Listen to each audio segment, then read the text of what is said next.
Yost and Host show. The Yost and Host show. Hey, yeah. I guess we'll have to change the name just for today. The Yost and Host show. Squatch man, he's got such a good heart. He's also got a good attitude, and he has nice experiences. So what's not to like about that? Yeah, absolutely. Absolutely. Yeah. Well, the wife didn't like this. She won't allow me to have the side thing, so I shaved it off. The things you do for love, like walking. Like walking in the snow when there's nowhere to go. And you feel like just a part of you is dying. Yeah.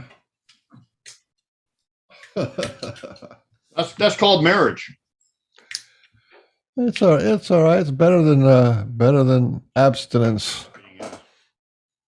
So we're live streaming on Facebook.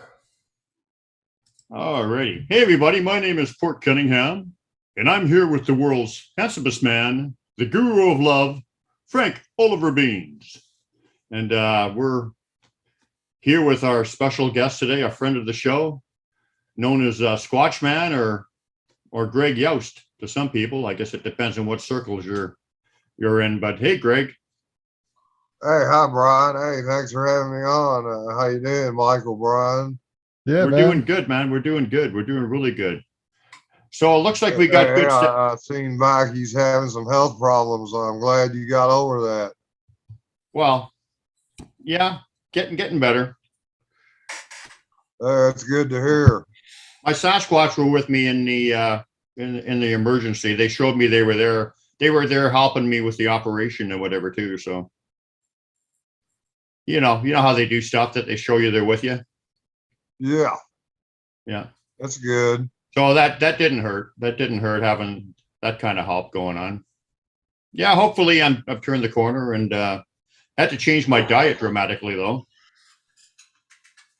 I can't eat all my good stuff I like sausages and yeah, all the greasy stuff. Yeah, it's probably no good for you anyway.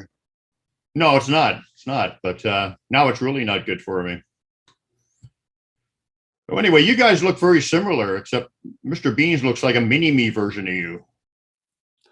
My beard doesn't grow long. It doesn't grow long. It's just like one of those people who it's as long as it gets. Then it just stops. You gotta trim it, get the dead ends off, and let it grow longer. Yeah, I've been shaved since 2013. And, that looks awesome, man. I don't go to the barber shop much either. Yeah, I went to the barber shop, but I got a mullet now. Although you can't kind of see it with my screen, but anyway, yeah. Anyway. I was walking down the street a little while ago, smoking my cigarette, right? And I was thinking, Brian and I are like Sasquatch evangelists, right? Because we go around spreading the good news about Sasquatch. And I just thought that was funny. It's the good news about Sasquatch because really that's what we want to hear about. We want to hear people who like Sasquatch, feel family to the Sasquatch, and there's enough bad news out there. God knows. Oh yeah. Yeah, you always have people wanting to make them seem like big bloody monsters that are out to kill humans, and I mean, yeah, it's everywhere. Like you gentlemen, I just can't see it that way. And all the stories about the forest people helping people. You don't hear much about that. People don't want to talk about that. That's going to ruin their. That's going to ruin their agenda. Yeah. Yeah, but I mean, look at all the reports, mainly women and children, that the forest people have literally saved their lives. I mean, just story after story after story I could tell. that people probably have never heard of. But you know, that's always way down here. The people, you know, they don't want to hear about them being nice or kind or good-hearted. Yeah, a lot of people just got in their mind, you know, in their mindset, in their own point of view, that they're a bloodthirsty monster that if it comes across you, it's going to kill you. And that's what really irks me because I know better. You know better, Brian. You know better, Michael. That's not the way it is. No. And just like you was talking about talking to the trees before we came on, stuff like that. People wouldn't know how to relate to that. It's a special kind of people, but with a special kind of bond with the forest people. And and we know what works, we know what doesn't work. You know, like the other night I was watching I don't have cable or nothing. I just got regular TV, but I got like 30 channels. And there was a Monster Quest show on there, and it had Adam Davies and Jeff Meldrum. They were over in China, and they were going into this big, huge forest in the middle of China that you know, reports just like Bigfoot, you know, reports all the way back to the 1800s, but they call it the China Wild Man. And Chinese government gave them 36 hours to investigate, try to find proof, try to get a video, you know, whatever. You know, and just like most people, you know, they hang cameras everywhere, thermal cameras, infrared camera. Yeah, we'll put it on this trail by this water. Yeah, they'll definitely come back here. Yeah, you know, one of them keeps talking about, animals need water.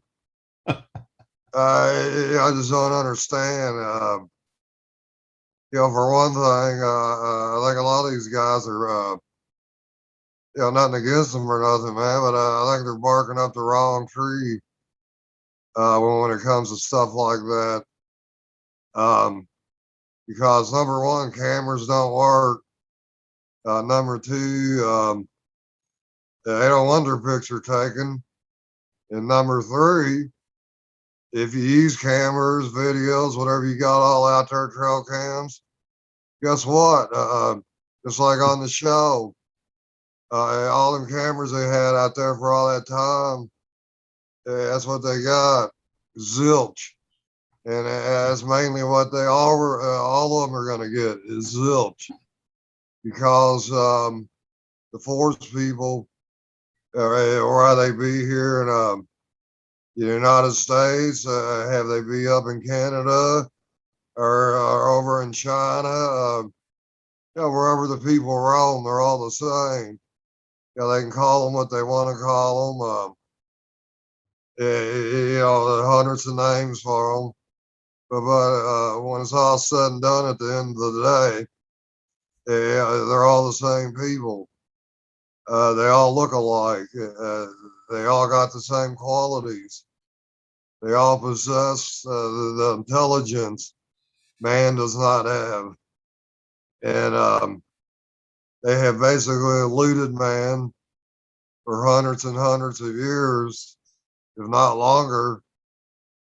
But yet, they're still trying to discover an unknown species, as in like an ape type,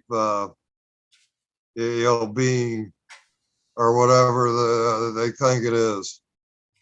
But I know that's not what they are. I have built my relationship with the forest people, but with my heart. It's all about heart. Yeah. I have never used gadgets.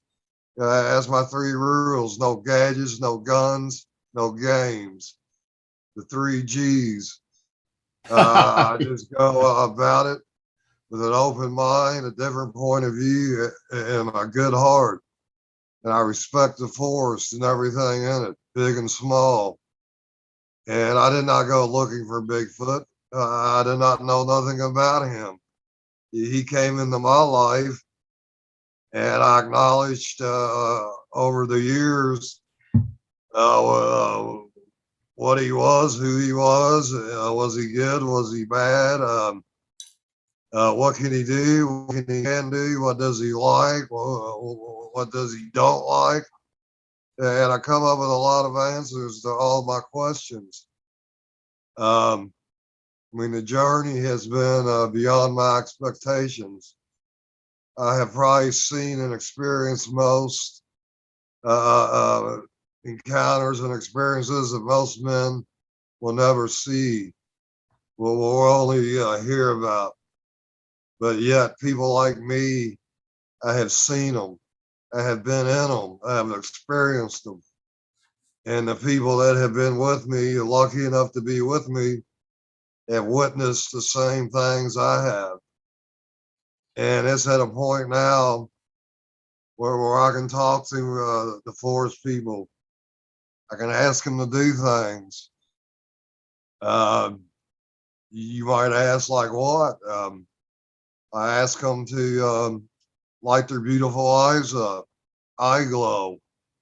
I've seen many different colors: red, pink, blue, amber yellow, green, just on and on, white.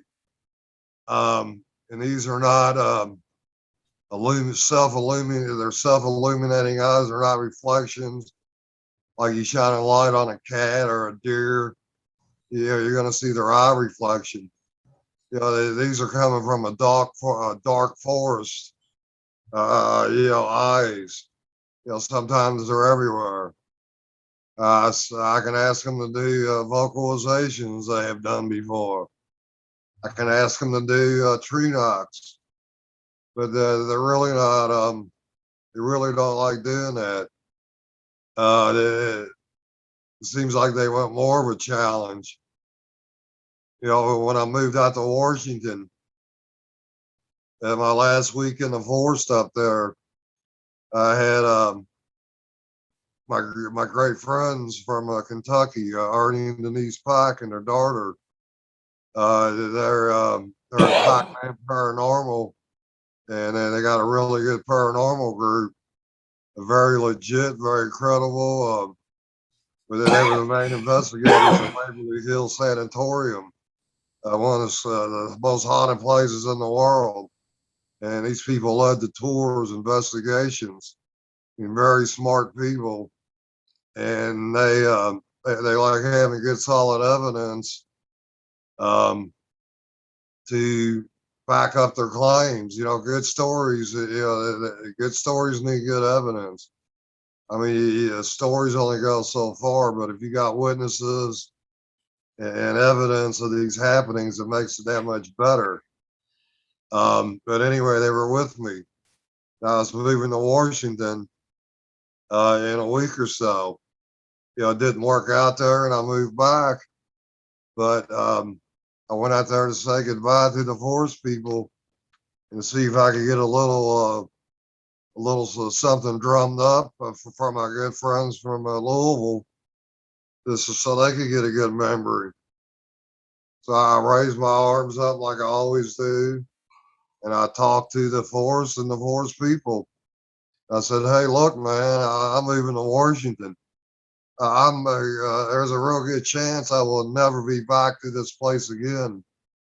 I go, it's been a great time out here with y'all. Hopefully, I'll see you again. If not, you got my deepest love and my deepest respect, and I will never forget nothing that's ever happened out here. Not one little thing I will forget. I will think about it daily, like I do now." And I go, "But can you give me something to go with? Something loud? I mean, you know, wake this forest up. I mean, I really want to I really want something to remember y'all by. Anything, just make it loud. Within 30 seconds, trees started getting pushed over all around us. Yeah, it sounded like a war going off. I mean,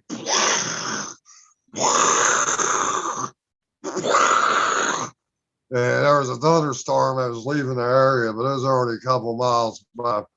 It was just a little sprinkle at the time, and lightning from the storm. It light up the sky every now and then, but it was nothing that would cause this kind of carnage going on.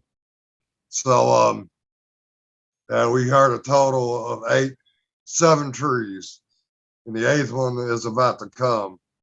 So Denisco's walking up the road. We're at a little turnoff in the forest, a little one-way in the middle of the forest. Nobody there, completely just us.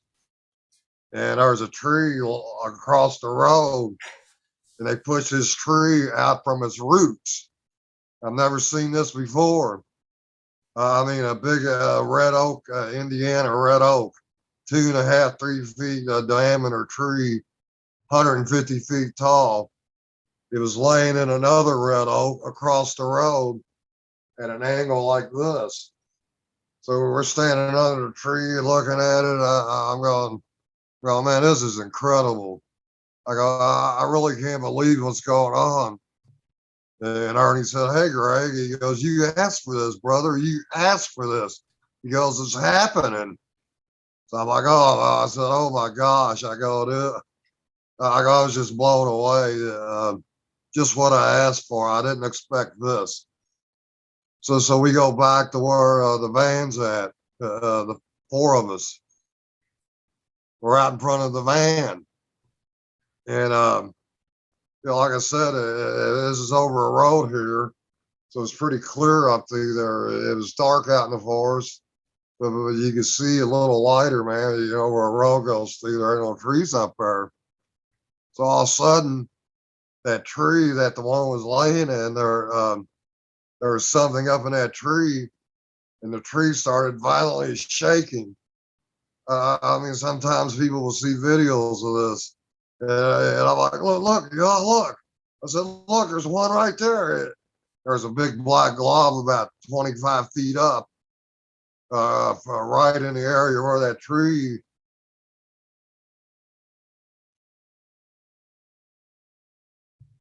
Oh, sound went out. Greg, your sound went out, buddy.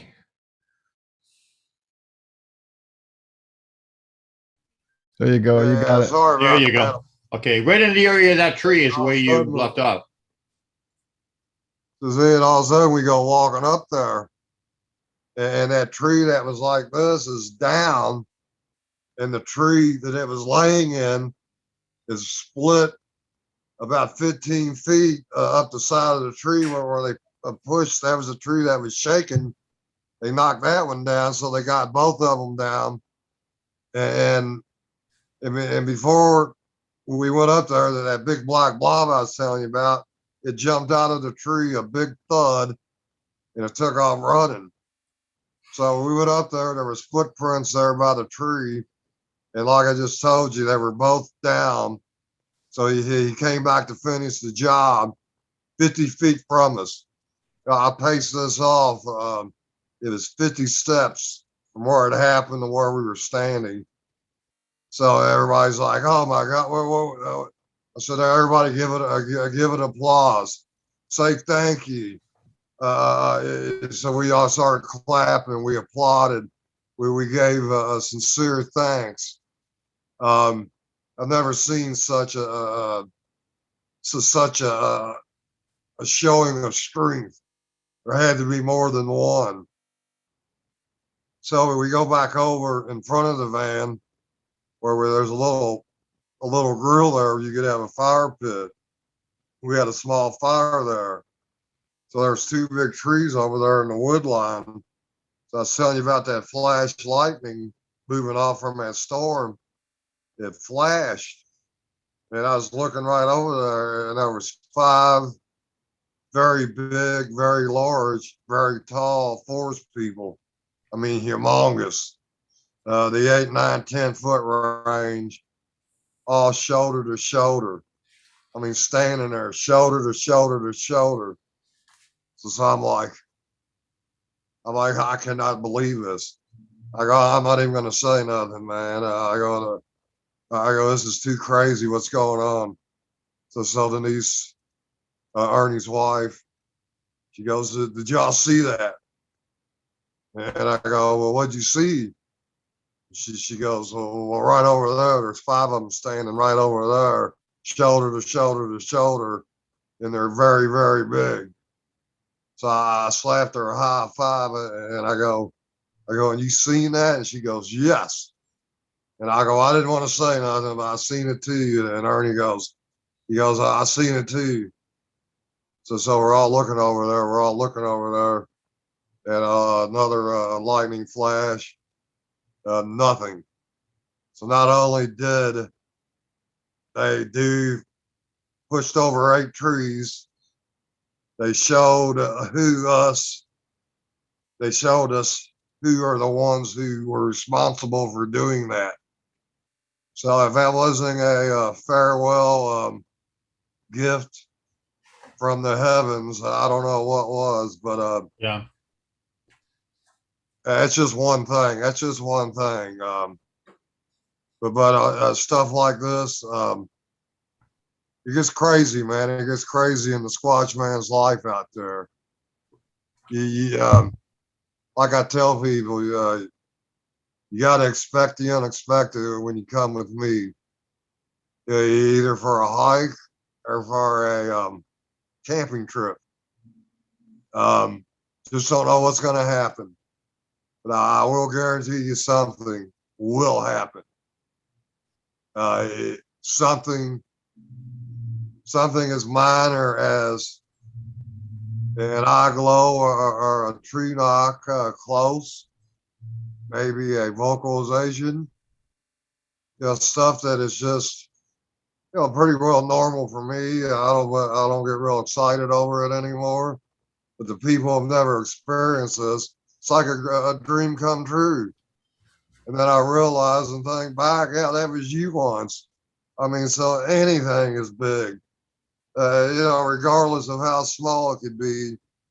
When stuff like this happens, big or small, it's just amazing that they choose you and your friends that you bring out to experience this. It doesn't happen to everybody. No. It doesn't happen to a lot of people. So how do you, with me, the people that I introduce to them, they let me know through energy. They'll give me an energy nudge or whatever, like this person's a good person, you can bring him and whatever. So obviously you don't bring any people that are not of good intent or respectful. So how do you decide who to bring to your gatherings or your campouts? Well, that's a great point, because you are right. People with low, bad, box people type energy, they're going to ruin it for everybody. So just like me and you and Michael are all friends on Facebook, yet have never met you all in person. But I can tell by previous interviews and talking to y'all on Messenger that y'all are good-hearted people. Some people don't have this opportunity to really see what kind of people they are till they are here. And some people have a hard time accepting the fact that I don't allow guns, I don't allow gadgets, and I don't allow games. It's all about heart with me. Yeah. And manifesting everybody's energy to be on the same page to manifest what we want to happen. Do we want one to walk in and stand with us by the campfire? Yes, that's what we want. So I try to get people to manifest that to happen. It hasn't happened yet, but it's getting really close. I've had people out there that are out there all for their own agenda, their own priorities. You know, a lot of them want that $1 million money shot. You know, for whatever reasons, become rich and famous. Well, like a lot of them want to be. I'm not into that. You know, I'm not a showman. I'm just a man who loves to force people, and I think I know them pretty damn well. Probably more than most people. Yeah. And, Well, if you I'm were, not into, you know, trying to prove them, trying to fit evidence out on them. I mean, I will post cool stuff, like the one the other day, how close they got to camp, bending them limbs over just to watch us by the campfire, 20 feet away. Yeah, a couple more steps, he would have been there with me. So, I mean, you know, I'm getting to the point that, you know, I got a certain number of people that are on the same page as me. You know, they abide by my wishes. They never second guess or question what they see up there. They know it's a very special place. And to the people that have gone up there that try to sneak out trail cameras, come back behind my back, get video cameras out, hang bananas from the trees, whatever. Yeah, I hope these people think they're not getting, they're not pulling the wool over my eyes. Yeah, I know who you are. I know what you have done, and you will never be invited back. You blew it. And this ain't many people. This is only a handful of people. Most people that do go there are very trustworthy, and they will respect me and respect the forest people. I mean, I didn't get this far on my journey by trying to trick them, no, trying if you to get a video better than Patty. I didn't get this far. I got this far with my heart. and All about respect my heart and respect. and respect. Exactly. It Yeah. goes hand in hand. Yeah. You know, they have shown up in some of my pictures because they have me doing a different kind of thing out there. I talk to people through their messages and their glyphs and stuff. So they have me doing different kind of work, but they do show up in my pictures, but only because I say, if you want to show up, feel free. I never purposely try to take pictures of them, but once in a while they will show up in them. Oh, exactly. I mean, sometimes I tell them, I said, hey, look, me or this lady here, whatever, hey, we're going to take a picture, we're going to take a video just of the forest. If you're out there and you don't want to be in it, now's the time to leave. Right. And you'd be surprised, a lot of times they don't want to leave. You know, they're not going to stand out clear as a bell and, you know, over there doing jumping jacks. You know, that's what people want to see. But they're always going to be in their safety zone, camouflaged in the forest. And if things get too hairy for them, they're gonna dimension out on you. They'll step into another dimension or turn into pure energy. What I call the energy form, and you will not see them. And that would be it. They'll be long gone in your mind. But in reality, they could be standing right next to you. Mm-hmm. Yeah. That's the funny thing about the forest people. And I have seen this. I have witnessed this type of stuff firsthand with my own eyes. Other people have. Yeah. You know, it's not an illusion. It's not a talk coming from a mentally disturbed man. It's coming from it's coming from truth. Nothing but the truth. A lot of people can't wrap themselves around these ideals, and I can't help them. All I can tell the people Yeah. is to get it out. like you gentlemen. Well, I mean, if you're mentally ill, then I'm just right up there with you because I've had the same kind of experiences. So I mean, it's all the abilities people talk about and attribute to them. They're all true. You know, they're way more evolved than we are. So let me ask you something. I've had a lot of, and I'm sure you probably had or heard stuff like this, but I've had a lot of experience where they've shown me that they love me or where they've rescued me in a dangerous situation or whatever. Have you ever had anything like that happen? Well, what, like when you're depressed or feeling sorrowful? No, like, well, for instance, I've been rescued. I was lost in the woods one time. They rescued me. They Oh they they got no, they got me out and other things. There's like when my mother died, they left a cliff right by my car. Uh, they just show their love for you in their own unique way. It's pretty consistent, or they take care of us basically, the people that they connect to. Do you want to speak on that? yeah, yeah, you're exactly right. My friend Tony, he all know Tony Maples. Yeah, Yeah, they come to him when his mother died, and his grandmother.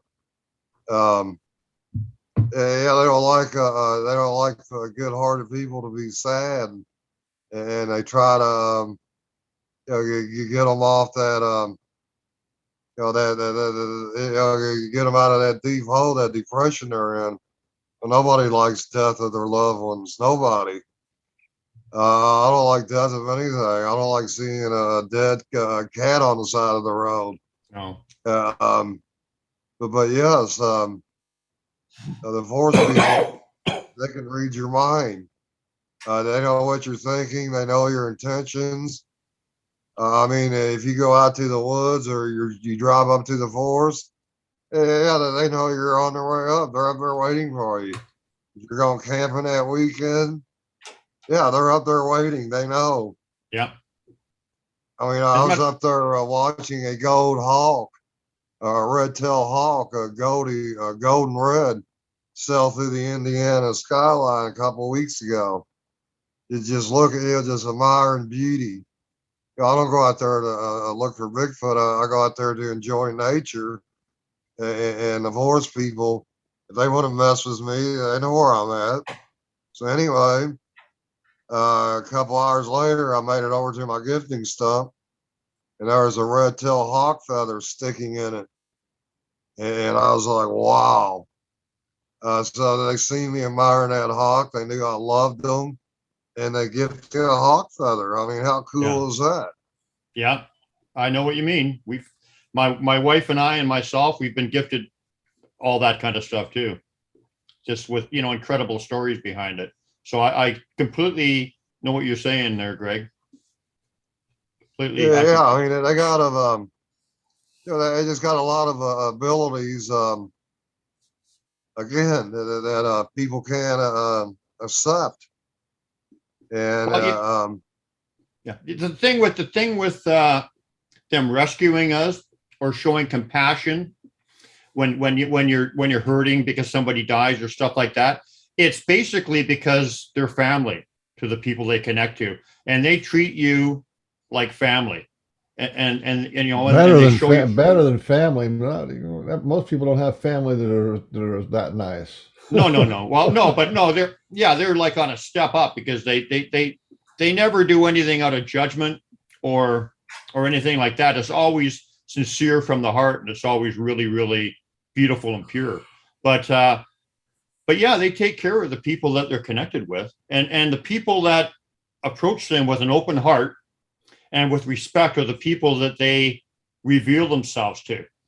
That's why some of these investigators, and I'm not cutting anybody down or whatever, but these guys who go out there with the game cams and they want to get the money shot and all this stuff. And like you were talking about, they don't get anything because force people aren't interested in them. They can't teach them. They can't work with them. They can't open their heart. They can't show them the big picture kind of thing. So it's just like they just don't bother. It's people like you with a heart that that they reveal themselves to and give us these amazing, life-changing experiences. Yeah, and not just one, all the time. It's like, they go out of their way to, like you just said, to make me happy. I mean, people come and go. I talked to a buddy of mine the other night. I'm like, look, man, how many friends do you actually have? And it just ain't what it seemed to be. People, people are like the people I grew up with, man, in the 60s and 70s, even the 80s. It just seems like neighbors cared about neighbors. If your mom went into the hospital, your neighbors would cook you supper, your family supper that night. Good-hearted people. And now, now in this point of time, man, it's like everybody for themselves. There's not too much human compassion going on.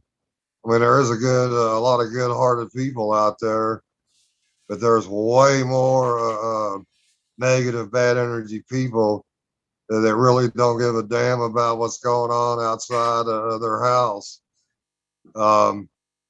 The events of the world, what could jeopardize them one day. They don't think, life revolves around them and their family, their possessions, their toys. Them are mainly the people that will not even believe in Bigfoot. Oh, well, Bigfoot's not real. I've seen it on TV. Everything's quoted. I've seen it on TV. What my dad called the idiot box. There is a lot of lost people in this world. A lot of lost people. Then there's a lot of people that do know the way. They are highly intelligent. They know how to separate fictional stuff from reality. Most people just never they've been out in the woods or whatever. They're not gonna say that Bigfoot or Dogman or all these other cryptids out there. None of that stuff's real. Well, what are these people are all in it for the money. It's all about the money. And then they all bring up the same thing. Well, where's the body? Where's the no evidence? Blah blah blah blah blah. And that's the sad truth about it. I don't care about none of them people. All I care about is me and the forest people. And like I told my son, he moved away. He lives in Texas now. But the truth of the matter is, there's only a handful of people I can really call my friends. And the more I see of this, the more I see everyday life, just random people at the store, at the post office, in traffic. It's just horrible how people treat other people. It's just horrific. And so the more I see of this, the more I get bonded with the people of the forest. Because these people are not like human people, nor will they ever be. Well, so, people are all about division and judgment, even in your own family. But the family members. But the forest people are not about division. They believe we're all connected. They're not about judgment. They don't judge us. They're pure souls. They come from a place of love, like real love. Exactly. No, they're not. Some people call them the giant pickers. It didn't come from an ape. They're way bigger than an ape. They're way smarter. Have you ever seen one close up like I have? They don't have an ape face. They have a human face. You know, that one I seen that it looked like the great Native American chief Geronimo. Yeah, one of his last days on Earth, a portrait of him. That's what this old one I seen one time. He looked like he was 150 years older. He is definitely an elder of the forest. And he was with another guy that was a lot buffer and bigger, one of the hairier kind. And you couldn't see much of his face. He had a lot of hair on it, but it was like a tannish grayish skin tone. Yeah, not a big old ape nose. Like I said, the one that looked like Geronimo had a big pointed nose, nothing like an ape nose. So that's when I knew that from that day on, well, eliminate an ape. They're not an ape, and they act nothing like them. Well, Completely for one thing, sorry for interrupting opposite you. beings. Yeah, for one thing, apes don't have a language. Do These what? people, for one thing, apes don't have a language. These people have a spoken language.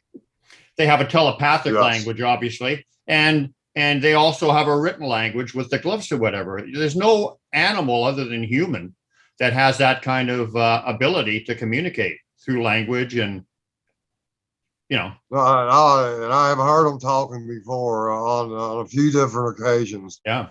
It sounds like human talk, but it's mumbled. You can't understand a word of it, but yet it's in the realm of a human voice. And then one time that I did use the recorder, I used it one time, and after this time, I realized that they didn't like me using it, so I've never used it again.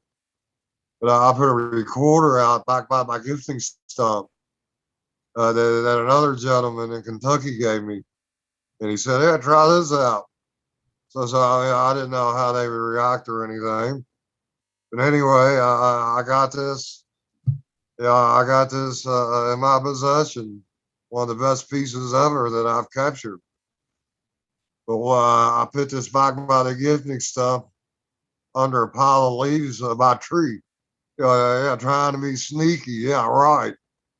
So anyway, when I got home and played that tape, I had it out there 24 hours from about 7 o'clock Saturday morning till about 7 o'clock Sunday morning. And at high noon, I mean, we were up there making chili dogs. I'll never forget this day. At high noon, on the tape, we had heavy footsteps walk up to it, picks it up, taps on the back of it 5 times. And then he goes, yeah, this has been verified by a friend of mine in Quantico, Virginia, as a non-human vocalization, unknown. So another one, heavy footsteps, walks up and says in English, Yahweh, what is that? Ugh. So the more I played of it, it said, Yahweh, however you pronounce it, another meaning for God. What is it? And then the other probably went, and he went, ugh. So out of disgust, he walked off about 5 steps. You heard a tree get ripped down. And you hear, a branch out of a tree. You hear a real loud tree whack. And then you hear him walk off. So we were up there cooking hot dogs, like I said, making chili dogs. And there was 3 of us, me and my son and another guy, Michael. And I go, wow, man, did y'all hear that tree knock? That was a loud one. I go, well, my tape's back there. So hey, if anything, I'm going to get a tree knock on my tape. Yeah. I was pretty happy. But lo and behold, I got that on there. So I went back and I told him, I will never use such equipment again. But after they acted out in disgust, they showed me that I shouldn't be doing that, and they don't like it. You want to build a relationship with us? That's not the way. So that Yeah. was a very valuable lesson. But in return, look what I got. I got two types of talking. One I call it Squatch talking, and one in English. It sounded like a sounded like a very out of this world English. I mean, real Yeah. low. Yeah. Yeah, you know what I mean. Yeah, I I've mean heard it it. Yeah. wasn't human. Yeah. Uh, I mean, if you and I were going around with tape recorders and whatever, well, I mean, we probably wouldn't get much because then we would break the respect thing. But I've heard all kinds of stuff, but I never go around with my tape recorder on because that's too intrusive. That's disrespectful. You know. But like I said, once in a while they'll give me something on a tape or a picture because they decide. You know. Yeah, exactly. I mean, the way I look at it, if they want a picture, if they want you to have their picture, they'll let you know, just like you said, either through mind speak, or if you're out there and you ask them, hey, can I take a picture? Yeah, who knows? One day, one might pop out right in front of me. I mean, Yeah. but it don't hurt to ask. Just Well, don't whip well your camera and start taking pictures. let That's me uncool. let me give you a quick example of that. So I'm driving into my forest. All of a sudden, I got hit up with this love. You know what I'm talking about? They send me this greeting energy, and I'm just like immediately just weeping, tears rolling down my face, like like it's so strong and loving. It's like a love you never felt before. And so I said, Ari, because I knew it was my clan leader. I said, come and visit me today. Okay. I said, come and visit me today. So I'm walking around in my area, taking pictures of the trees, and I take pictures of mushrooms and bugs and all kinds of stuff just because I like nature and I like taking beautiful pictures. So I got home, and then my wife said, she's looking at the picture and says, hey, look at this. Ari's in the picture. And sure enough, he's standing right there, all 12 feet, four of them. And he showed up in the picture because I asked him respectfully to come and visit me. And he did. There you go. That's how it works. Yeah. It's awesome. Yeah. Well, you know what? You know what I think? I think that we're lucky. Human beings are lucky to have anybody who's connected to the Sasquatch is lucky now because the Sasquatch are given this pretty much United States and part of Canada. They're given hope. You know, there's something good out there. There's something exciting. There's something mysterious. There's something epic, bigger than life out there. And just Sasquatch have touched so many people, and I think they give them hope, you know, and excitement, and Yeah. like a drive to get back to nature and to see the world. And I think that's a big deal. Oh yeah. You know what? One of the Good big point. things is, you know, one of the big things is, one of the biggest things they gave me, and there's a number of them, but no fear. Because with the way the world is today, if you're living in fear, that's exactly how the people who are controlling the world want you to be. But if you got no fear, that's very empowering, and it's and then you can go about doing your work, and what we're here to do, because fear cripples us.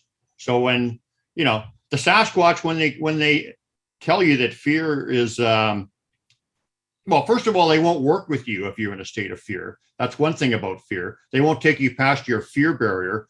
But if you don't fear like what's going on in the world and whatever today, that's really, really freeing.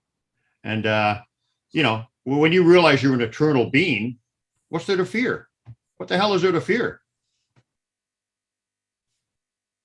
Yeah. I mean, I'm not gonna say people might get scared. Yeah, that's a human trait. Yeah, but it's all right to get scared. But you gotta get over that fact that you gotta become fearless. and don't go out there with fear, because if you're scared of them, you got to carry a gun. If you got to carry white lights, hey, you're scared of them. They know that they're not going to mess with you. Mm-hmm. They might throw rocks at you to get you out of there because they don't like you. But the people like us, I don't allow white lights. If there's one thing they hate is white lights. So I mean, if I do go walking through the woods at night, I don't go alone. I will have somebody or a couple people, but we will not use white lights, or for that matter, any lights. That's the way it should be. They're out there with no lights, even though I think their eye glow. I've seen it so bright before. I think that might be a method of seeing through the forest, that a really dark forest at night. They got that capability. They can use them for that. I mean, I've seen them so bright it lit up areas where I could see their chests and everything. It was so bright. So never underestimate That's godlight. their That's the light of eyes. life. But yeah, they see I go out there without a gun.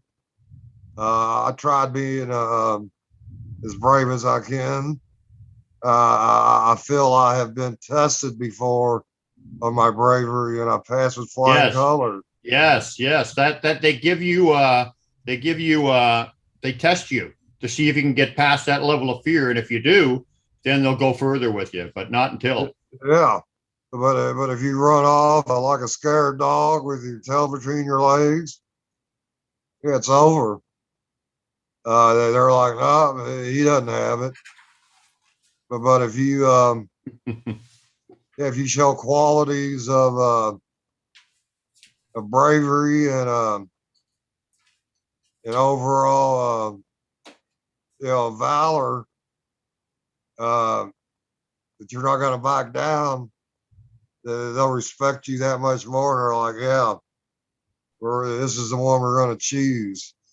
We can go far with this guy. Yep. And then they won't do that anymore. Well, once or twice, they'll give you a good test, and after that, everything's going to be good from there on out. Yeah. Can I give you an Now, example of it? people, Can I give you an example of how they tested my metal early on? So I'm looking Yeah. at I'm at a big structure, a big asterisk structure that they built, and I'm examining it. And this is in my very first year, and I'm looking to see if the logs were carried in or exactly what was going on. And so I'm bending down, examining things really close. All of a sudden, I got this, and I know what this is now because I've had it so much since, but this was new to me at the time. I started getting this energy, this third eye, weird energy feeling in my head, right? And I said, what in the heck is this?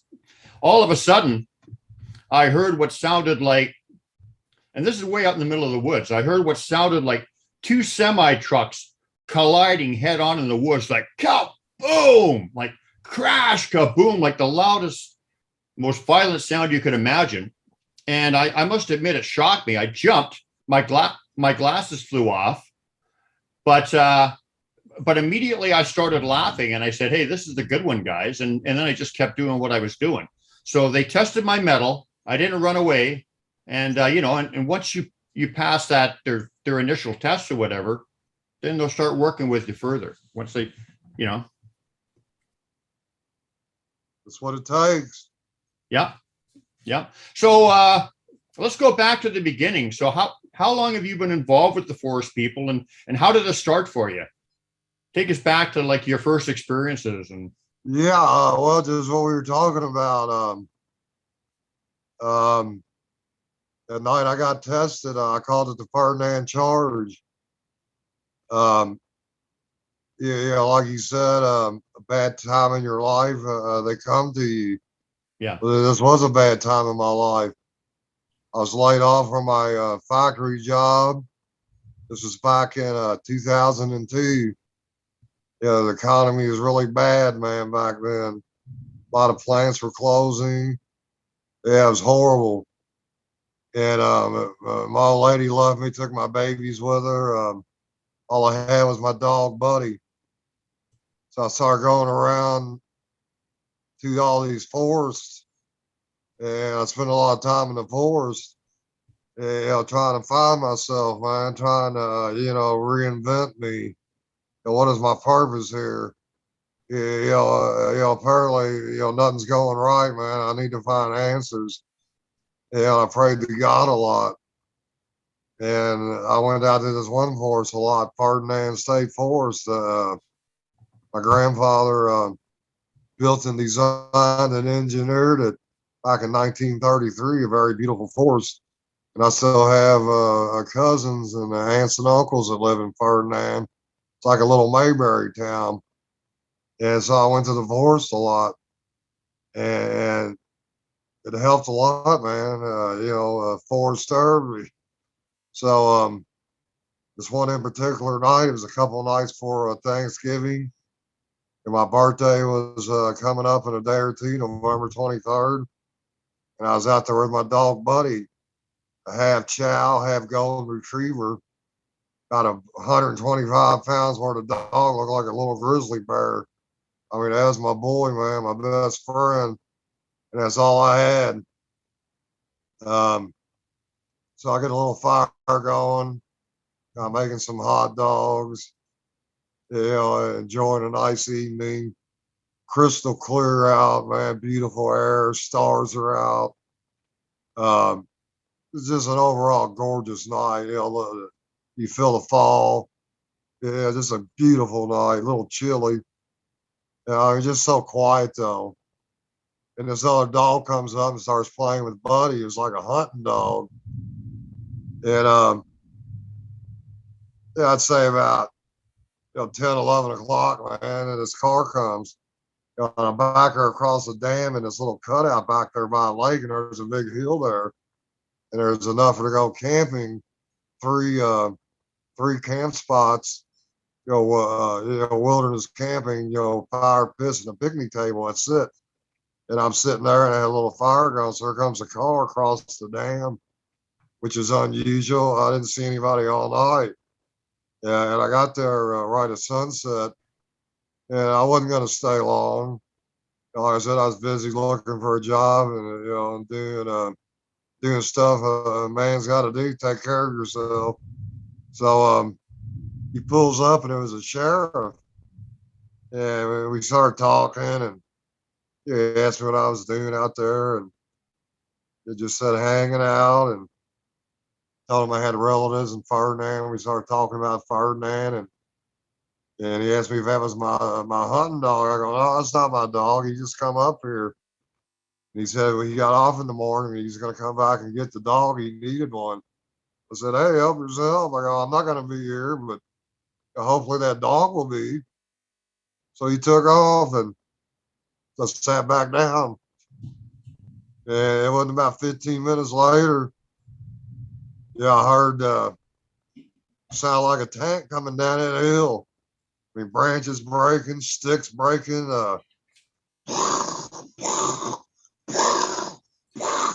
I mean, just huge footsteps. I mean, something huge was coming down that hill. So I start freaking out, man. And Buddy, this other dog, they heard it. And he comes all the way down, man. There's this big tree there. Right there where the wood stopped, where they had this little campground at. And he stopped right behind it. I mean, about a 4-foot tree, big old huge tree. And then I could hear his breathing. I mean, just going right to me like a loudspeaker. So I was like, I'm basically in shock, man. A mild panic, mild shock, whatever you want to put it. But I'm sitting here thinking, man, well, what in the F is that, man? So my dogs, man, make matters worse, and they go up about 10 feet and they sit down, Buddy and the other dog, and they're looking straight up where this thing's at. The breathing's getting louder and louder. I'm sitting there, man, like I said, so I was in the Navy 10 years. And I consider myself a warrior at times. I could be. And I had a loaded 45, a Colt 45 right there in my 2000 Pontiac Grand Prix. I'll never forget it. And I heard my chief petty officer, which he yelled at me. I was in 10 years, so I got a lot of this, a lot of yelling, a lot of, for every action, there's a reaction. Guys in the graveyard are the ones that didn't react. So as I kept hearing his voice, you got a threat right there. You better get up. You better neutralize it or you're gonna die. Yeah, I mean, I could literally hear him screaming. So whatever I was in, I returned to my normal self. I jumped up, I grabbed my gun, I pushed my clip in, which was halfway sticking out. I cocked in, chambered around, and I turned into what I just described as my warrior mode. Um, so I started talking to it. I said, "Hey, look, I don't know what you are, who you are. I go, I got a loaded gun here. I go, if you come around that tree and mess with my dog or mess with me, I will have no choice but to kill you. I'm going to kill you. I don't want to, but I will." And I was cussing up a storm. I won't repeat it here. I'm trying to get away from that kind of language. But I was calling him every name in the book. I told him I don't want no problems. I'm not here looking for trouble. I said, I'll gladly leave. Let me get my dog. I'll get out of here. You'll never see me again. But nothing was working. The fire was only so big. I couldn't see back in there. It was dark. My dogs are there. I could see the back of them. I keep saying dogs, but my dog and the other one were there. So I knew what I had to do. I had to get my best friend, and I had to get him in the car. I had to get out of there quick. So I'm baby stepping up there, and I'm shaking like a leaf on a tree. Verse from Skinner. And I got closer and closer. And I'm not left-handed. I can't shoot left-handed. I knew this was a life or death situation, so I wasn't taking no chances.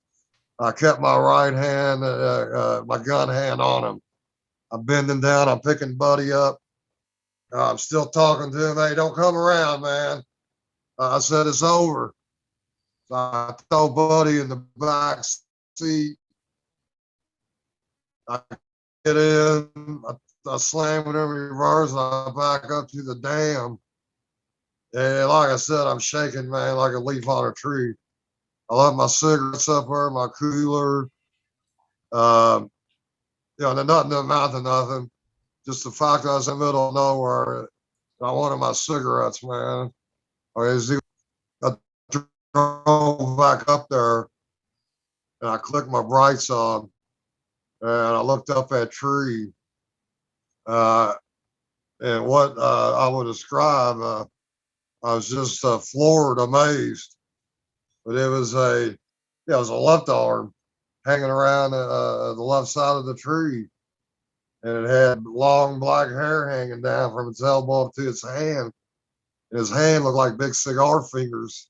And they didn't have hair on them, but I mean, they were huge. I mean, I got a big hand, and I can't even describe this one.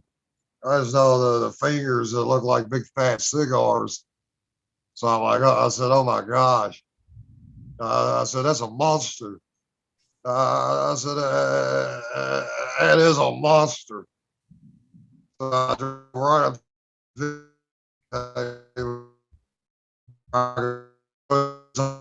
my door and grabbed my stuff. And I had my gun again. So I'm just, I go, appreciate you not coming around. I go, you're a wise man, whatever you are. I said, see you. I felt very safe then. I made it. So I got my car. I glanced over there and that hunting dog was still sitting there. So I'm going, OMG. I said, God, why do you do this to me? I go, I just saved one of your lovely creations. Now I'm being tasked to get the other one. I'm like, oh, I said, I can't do it, man. I can't do it. This is one time my head had to outdo my heart because my heart was saying, get the dog. My head was saying, hey, look, you done pushed your luck. You done seen the thing. Get out of here, man. Get out of here while you can. So, yeah, I felt bad. I left the dog there, but I did take off. And that's the night my journey started. And so that answers your question about, my first encounter and my first test for I should say, getting in the club. So I got two my first night. Yeah, keep in mind, I did not go there looking for Bigfoot. I did not even have a flashlight. I was there for some R&R and to figure out the next step in this journey of life I was in. And instead of all that, soon my troubles were out the door. All I can think of now is divorce people. And that was my first night. And so I started hitting the woods hot and heavy. So I really got to get to the bottom of this now. And the three questions everybody wants to know, who are you? What are you? And where are you from? And that's the three questions I had to get answered. I wasn't on Facebook. I wasn't on the internet. I didn't know all these people were out there doing this kind of stuff. I thought I got drawn into this because of now I look back, divine intervention. God Himself arranged that date I had that night. And it's been nothing but a joyous ride ever since that night. Mm-hmm. Because I know damn good and well, if He wanted to kill me that night, He could have kept walking there. He didn't have to stop behind that tree. He could have kept walking right on out. And y'all wouldn't have been talking to me right now. It would have been over. So I knew from right then and there that the more or less they're safe. I still have it in the back of my mind that they might be mean. Some might be mean. Maybe he was afraid of you. Maybe I am tall. I'm a big guy, 6'5", 225. I didn't have the beard back then. I did have long hair. I don't know, but forever instances, he didn't, he didn't get me, like a lot of people say they will. Missing 411. They don't say what's getting on them people, but something's getting on them people. So hey, I made it out and I had a story to tell. And just like I told the story to you gentlemen, that's what got me into this. And the stuff that keeps happening every time I go up there keeps me in it. Yeah. Let me ask you. A you. lot of friends that know me really good, they're like, well, how long are you going to be into this? You're not known to be in something so long. And I said, I truly found my calling. I have been blessed. This is what I was born to do. Yeah. Yeah. So if anybody's going to get the truth blessed out, is a good word, actually. It's going to be me. Yeah. Hey, let me ask you something. You were right out in the middle of nowhere when this happened, right? Yes. What are you kind of interested in? Do you think that dog was an actual dog that came up? Could it have been something shapeshifted into a dog? Because how did that dog just happen to come up there?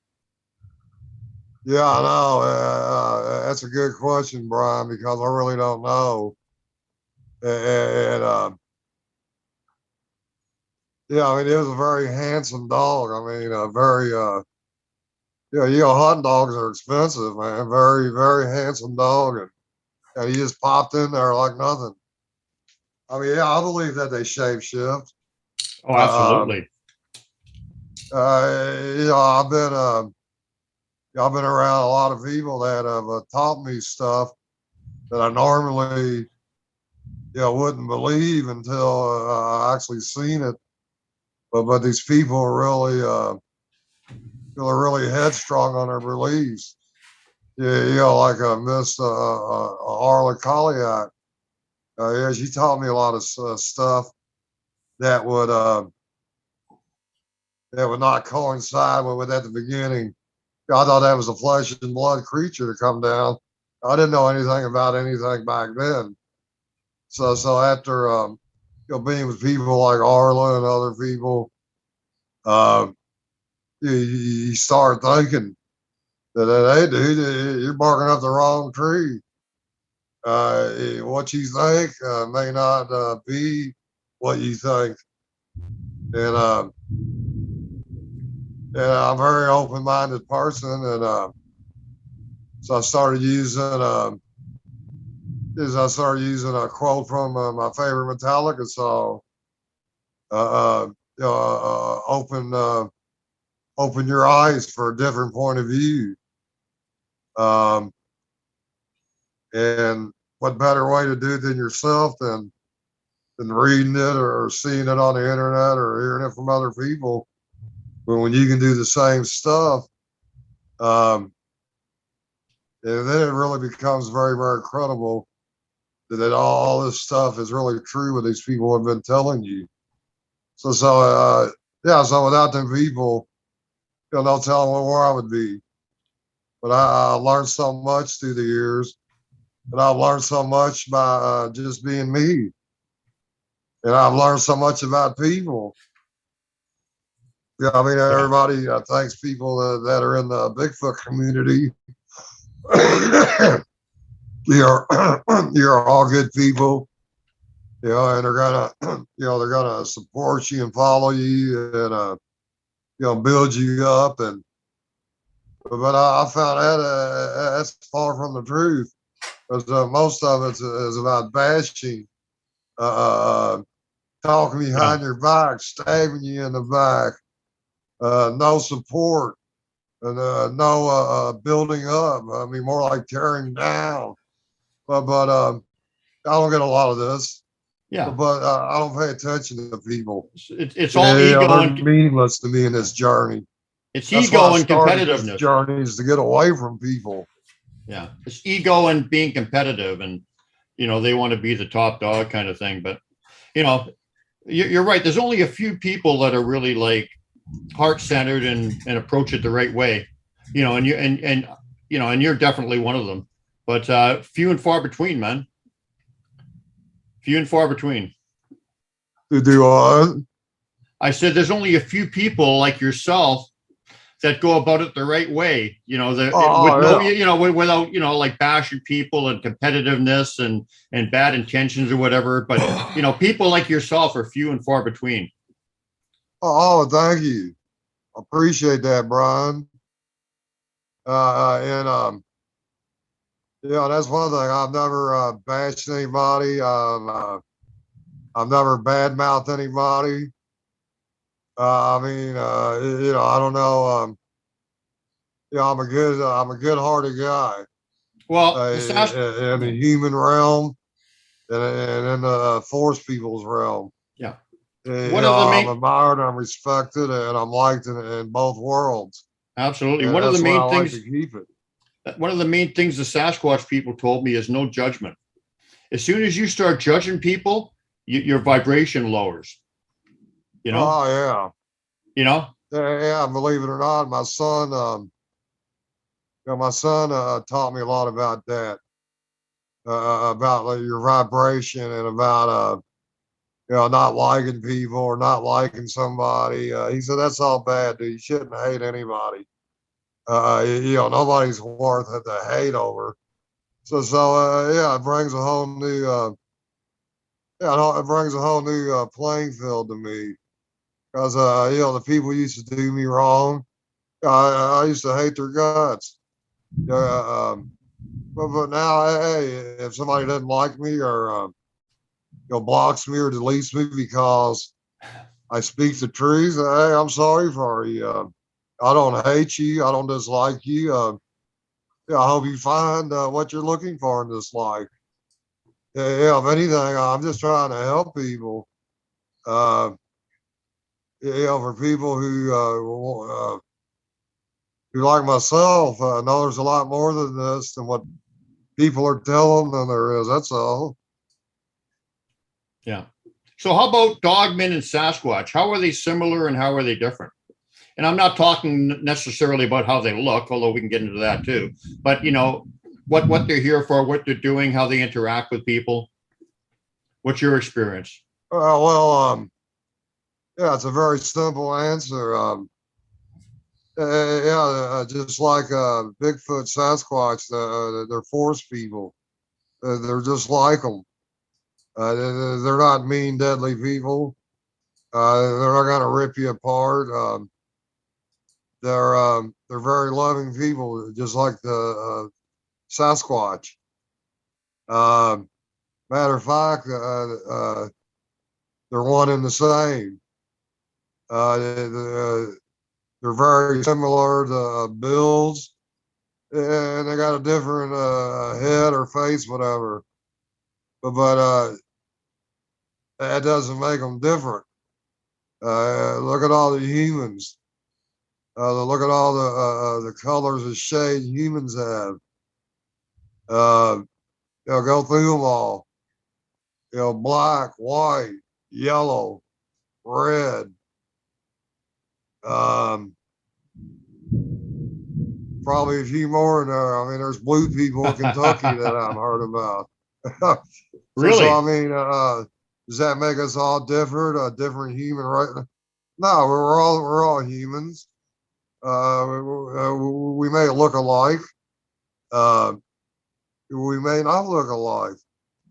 You know, but when it's all said and done, we're all humans. We all come from the same creator. That is God. And when God created other godly people and beings, when He created the forest people, no, He didn't make them all look alike. He made some look like Sasquatch. He made some look like Dogman. God knows how many more He's made that people may not have ever even seen yet. But yet they're out there. I mean, I got one of the best pictures ever. I was taking pictures of a bull. I wasn't taking pictures of him, but he was standing about 50 feet back by a tree. And it was pointed out to me a couple of days later. I didn't even know it was there. And if he was truly, a murderer of the human race, I would have been dead that day. He could have come charging out. I didn't have a gun, a knife, nothing. I could have been ripped to shreds. I would have been a pile of spaghetti there when they found me. Yet I got the picture of him.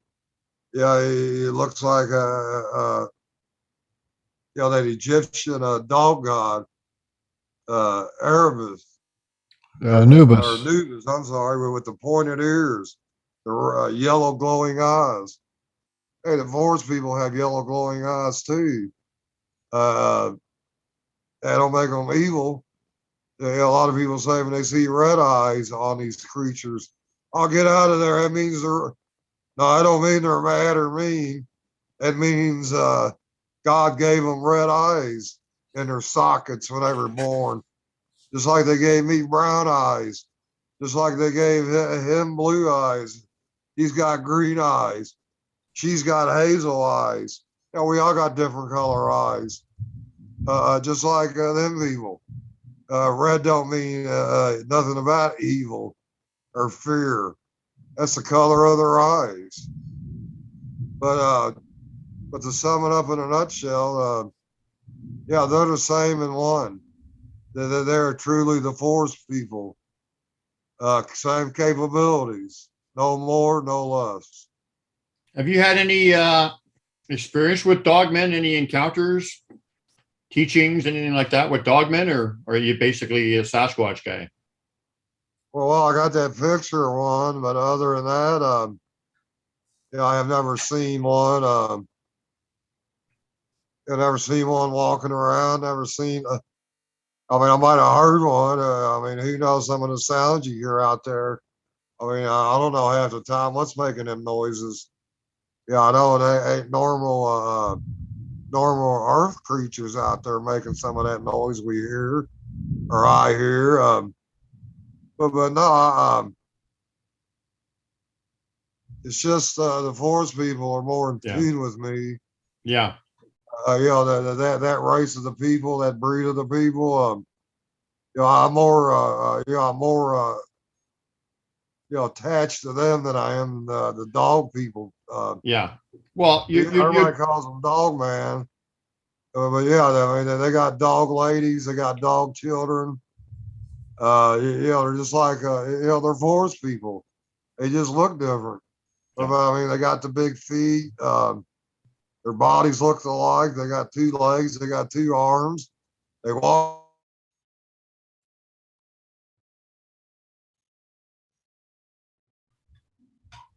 having a few interruptions here.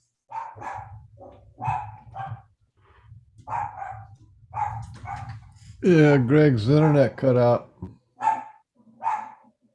Yeah.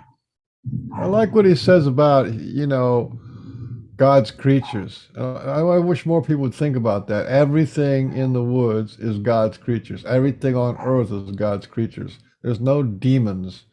You know, well, tigers, they're going to be scary and they eat people, but that doesn't make them a demon. You know, and then killer whales eat people. That doesn't make them a demon. They're just a creature, just like we are. Yeah. I guess we lost Greg for now. Hopefully he'll come back. Yeah. No, I like everything he said.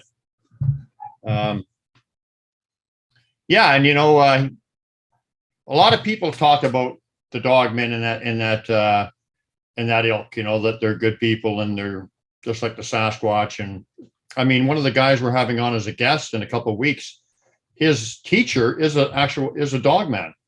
Oh, that's cool. And I can relate to that. Dog people are pretty. Yeah, They got Parker that Duvall. capability.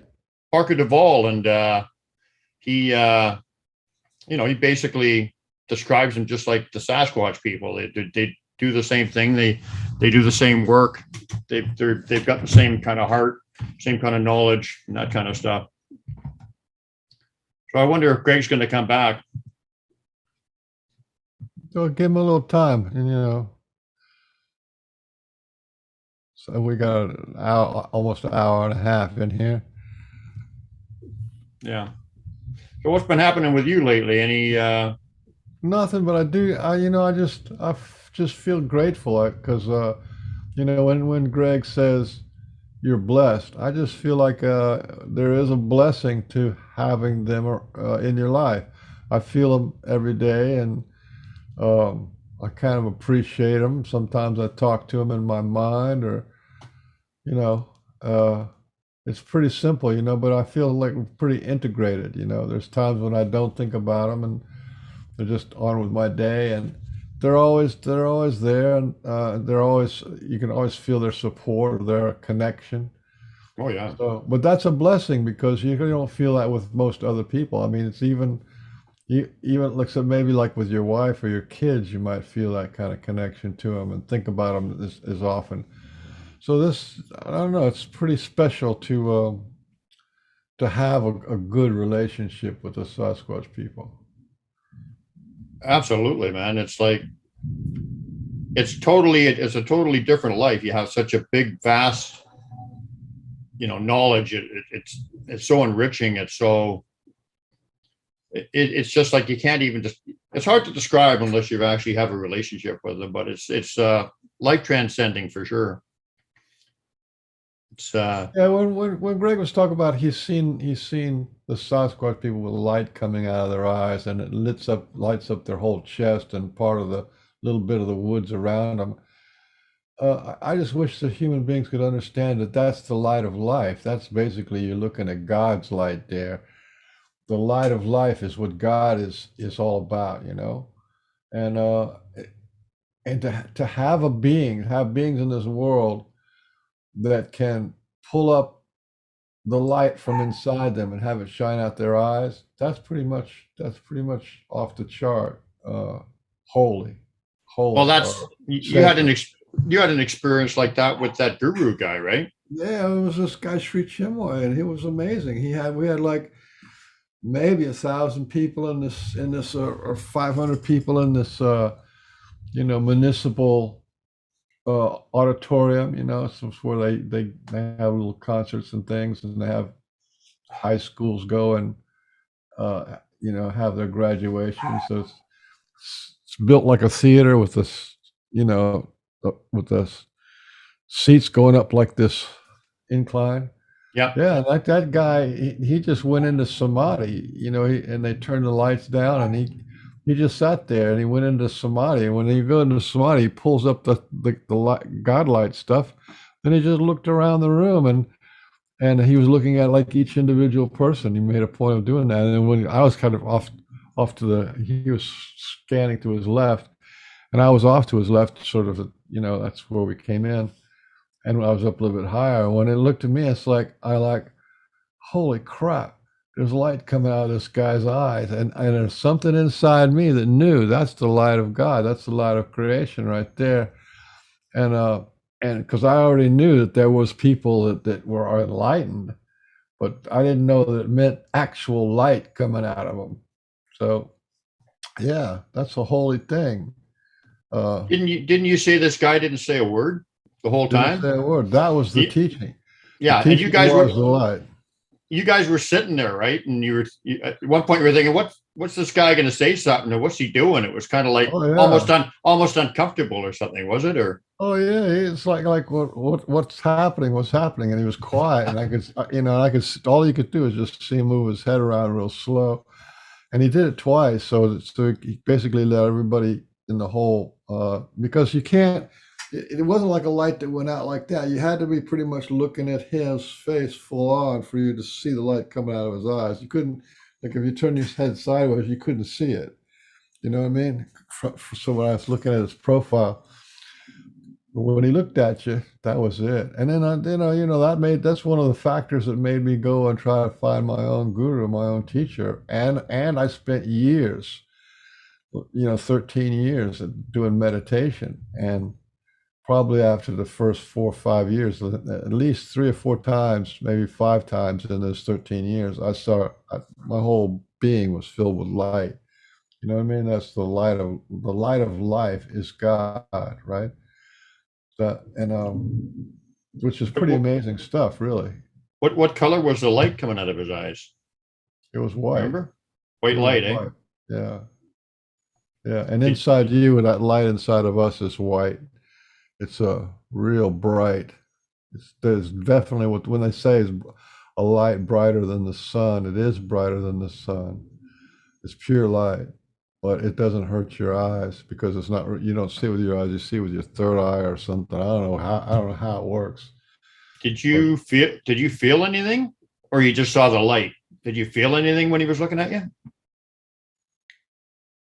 no, but looking back on it, I felt like I was tagged. I was like imprinted and imprinted with a knowing.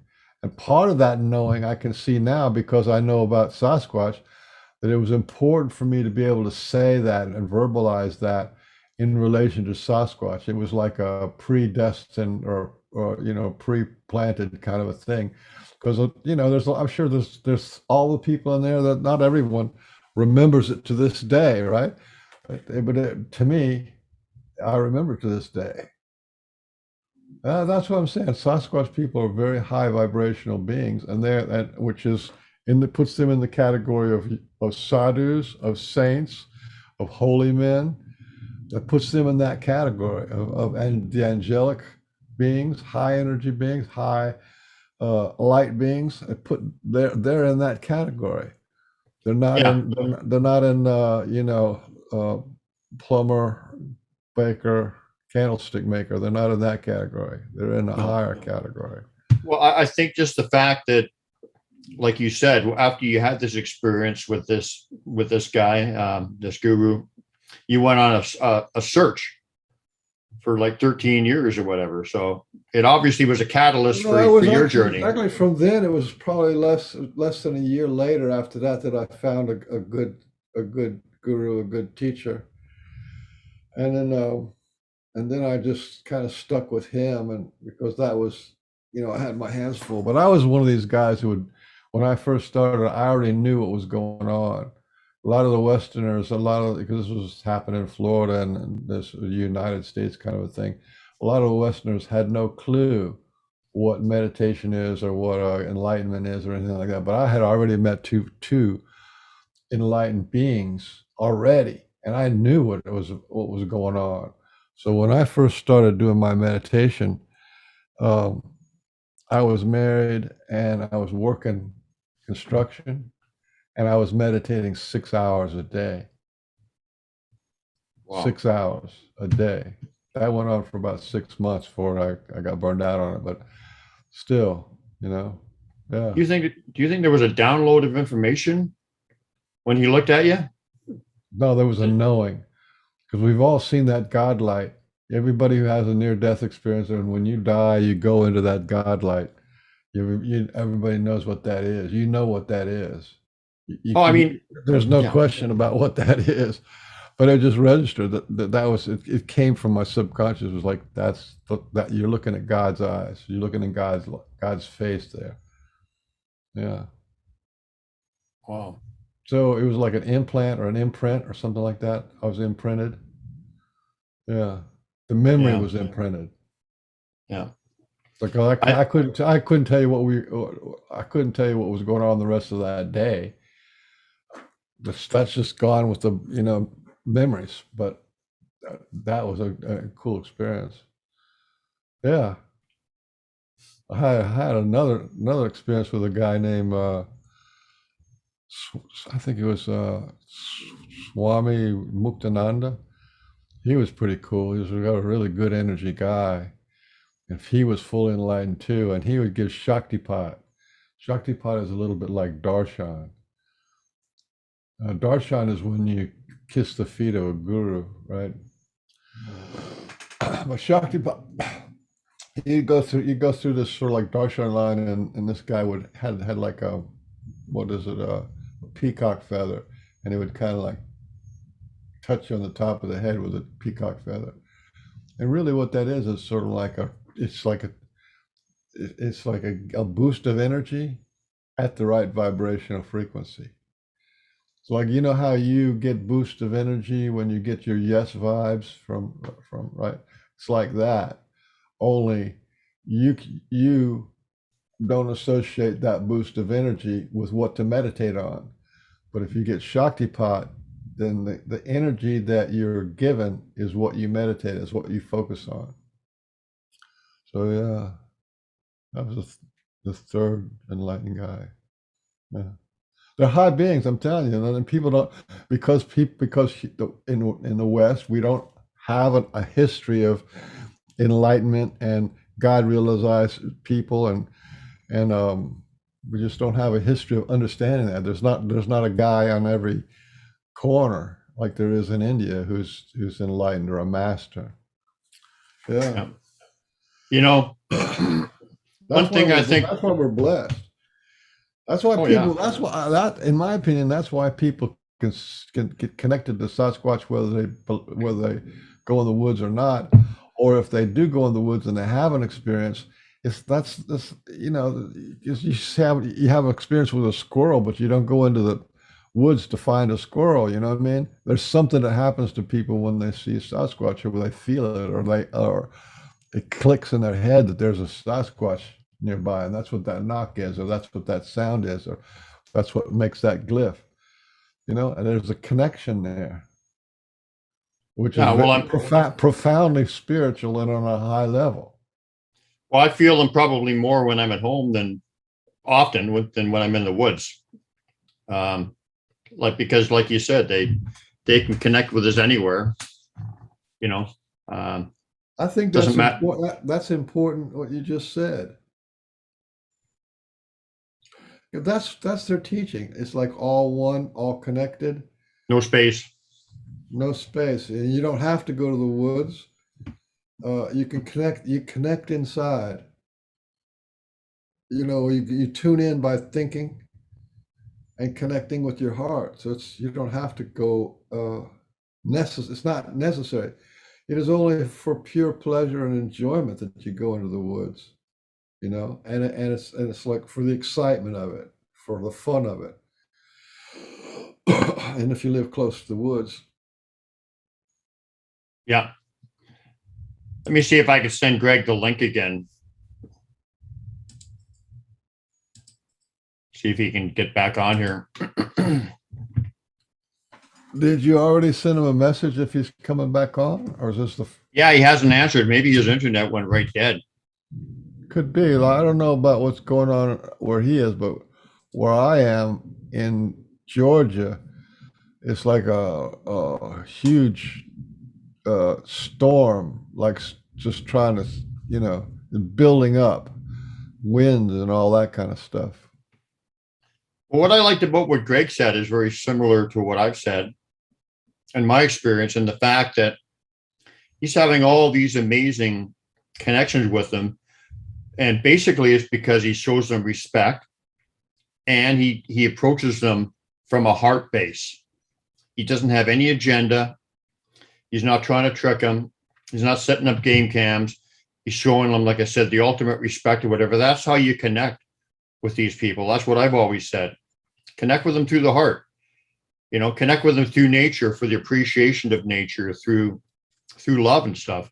I mean, he's a perfect example of that. I'm a perfect example of that. You are. That's if people want to connect with the Sasquatch and learn about them, you don't need game cams. You don't need an agenda. It's an inside job. It is absolutely an inside job. Yeah. That's and that's why I think the Sasquatch are connecting with literally millions of people, because everybody who's heard about Sasquatch, everybody who goes and watches, how to hunt, or they're watching Sasquatch Chronicles, or they're watching their friends make videos, and they're engaged. If you're engaged in the Sasquatch world, then you're definitely being touched. You're being blessed. You're learning stuff, and what we learn about is ourselves, actually, ultimately. Oh yeah, absolutely. And even these guys, and I'm not judging anybody, but even these guys like, finding Bigfoot, and all these hardcore investigators and stuff who've got really no clue about what they're like or who they are or whatever, they're still doing fine work. Because how many people have got into this subject through that kind of venue where, they were just looking at it as if they were apes, or just a terrestrial being without interdimensional capabilities, whatever. And because they looked at the popular people and got into it from that perspective, but then they had something in their heart, or they had something different about them, and then their journey went in that direction. So actually these people who just look at them from that perspective, they actually bring a lot of people in, more people than we do, by talking about our truth and whatever. Yeah, but still that spark, however they run across it, was the Patty film, the Gimlin film, or whatever, however you run across it, because it's in all the media now. You can't hardly not see Sasquatch somewhere. But it's the spark. It's that being hooked in, that being tagged with the interest, tagged as a fan, or whatever. Unfortunately, though, still the go ahead. I was going to say, the Sasquatch are on team Inside Out. They are on the team Inside Out. And that means they like to teach us from the inside out. They don't want to be seen. They don't want to talk. They don't want to sit down and have a beer with you. They teach from the inside out. They'll give you a glimpse of a reality. Like you've said to me a couple of times when we're talking about invisibility and cloaking, and you came up with something like at least a dozen different ways that they can go invisible, or be cloaked, or be hidden, right? And to me, that's a teaching. They're teaching you for the inside out. So you have to look at whatever's going on, or look at a picture that you didn't notice before, and go, oh, that's them doing this, this, and this, or that's doing them doing this and this and this, and you have to put that together inside you, right? That's inside out. And when you do it that way, you own it, right? And I'll tell you who Yeah. else is on the inside out team is the ET, the Star Nations. The Star Nation people have been taking millions of people a year for 40 years. And they don't come and write with big banners in the sky. You see them, you have an experience, and they go. But they teach people with downloads. They teach people by uplifting their energy. They teach people by connecting with them, or take them on the craft and they give them an experience, and you don't know whether the experience is real or not real. And right, but they're on the team inside out because they're not sitting there giving you here's the space people's mandate. They don't do that. They don't give you a textbook on. No, they give people direct experiences on the inside out. And I think that's what the wave of the future is what's going on now. The awakening is inside out. There's a lot of books being written about the awakening, but most people, it is they have an experience. They have a paranormal experience. They have a Sasquatch experience. They have an ET experience. They have a near-death experience, or they get involved in remote viewing, or out-of-body experience, or astral projection. These are all inside out. They're on team inside out, and that's because that's what we lack. We have a big foot out here in the world. We know what's going on in the world, but how much do you know about what's going on in your body? What's going on in you? What is the heart? What is the feeling of love? What is it? What are these things? You know what I mean? What does it feel like to be all one? What does it feel like to have pure love? Right? Those are feelings inside, and you can't get that from reading a book, or you can't get that from a lecture, really. Yeah. Well, do it from the inside out. Like the Star Nations people, the Sasquatch, they're really connected into source, because even when, I've been watching a lot of near-death experience stories.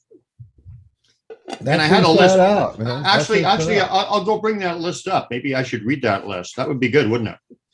33 things that I took away from my experiences that are just like near-death experiences, like, should I get that list? It's quite interesting. Well, that list right there is exactly what I'm talking about. You can compare your Sasquatch experience to a near-death experience and to other experiences that other people have that are, and it's growth on the inside. Yeah, go ahead and put it up there. Yeah. Why not? I'm just going to go on mute for a minute. I got to find it, and then I'll just read it out. What happened to Greg? He's still missing in action.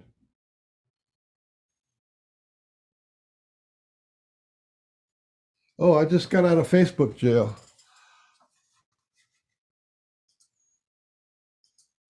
What I wanted to say here. Oh, there's Gene Kimura. Connect with your heart space and be kind to them. Not be afraid. Damien Knott. Possibly he's seen Guga with long nose like. They're not the same as Bigfoot. Talking about canine, different behavior. Patrick Joseph McCrae. It's kind of like mood colors for eyes. I could be. I haven't thought about that. He also says hell 9. I don't know what that was all about. Perfect example of that. You are. That's okay. I got that list. Should I go over it? If you want to. So this is what I was just giving shout outs to people. Yeah. So this is like when I had my not my near death, when I have my love zap, these are the things that I took away from it that are line up perfectly with near death experiences. And that's quite revealing, because, that's on the other side where well, you ought to give the background of what that love zap was. It was in connection to or directly from the Sasquatch people, right? Well, yes, but yeah, they gave me that download. It was an instant knowing. And it was like just absolutely profound. It was something, once you experience something like that, you don't come back from that being your old regular self. Everything changes. So let me just go over this list here. Here is a list of some of the commonalities I have noted. And I came up with 33, but literally I probably could have come up with 50 or something if I really put my mind to it, but I thought this was pretty good. So one, like I said, these are commonalities between people who have had near-death experiences and what I experienced and what I had the knowing about from my love zap. So number one, a feeling of connection to everything. Number two, unconditional love, a deeper feeling of love than we ever imagined. Number three, all knowing without the need to formulate questions. Number four, latent abilities such as telepathy awakened. Number five, no fear because we realize we are eternal beings, no fear of death. Six, no judgment, including ourselves.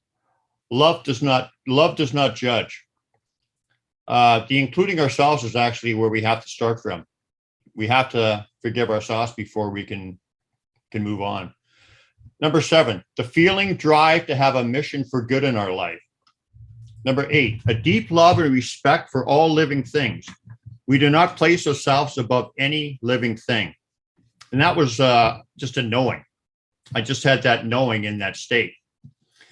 Number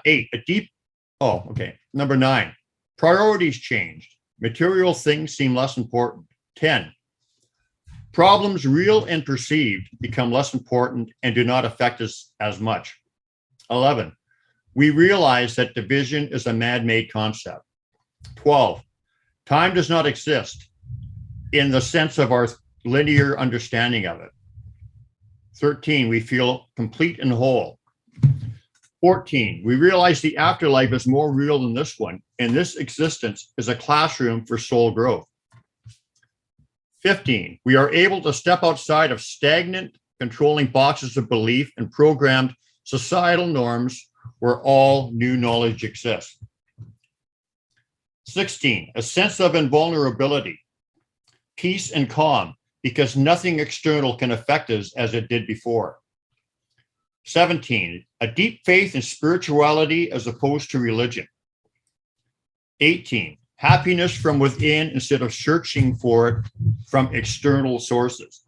And just on that one, we don't have to go outside of ourselves and look to God or some invisible deity, who I'm not saying doesn't exist, to find our happiness. We find it from within.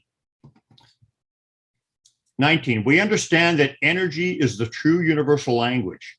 NDE experiencers have reported that telepathy is used to communicate on the other side. 20, we actively pursue and embrace soul growth lessons. 21, we talk to plants and animals and all things, realizing they are family. 22, our vibrations rise. 23, we realize politics is a broken system based on fear, judgment, division, and control. 24, we realize that the little things, like a random act of kindness, are really the big things. 25, we realize that we are creators and imagine the world we want into being. 26, we remember who we are and embrace our true universal nature. 27, we love deeper and hate less, if at all. 28, we understand that the villains on the world stage are doing good work in waking us up and are integral components of the inevitable conscious shift. 29, we feel and understand energy on a deeper level. 30, we realize that what we experience in this incarnation are life lessons we choose to partake in. Celebrate the tough ones, even if we graduate, especially if we graduate from those lessons. 31, we understand the balance between light and dark without judgment. 32, we see the perfection in it just is. And 33, we understand that we are expressions of God creating the experience that is God. So then I just wrote, the commonalities between my love sap and NDEs have proven to me that there is an afterlife, and that is extremely freeing. It enables us to do our work without fear, unaffected by those that control us, by keeping us in the dark about our true, eternal, universal, connected nature.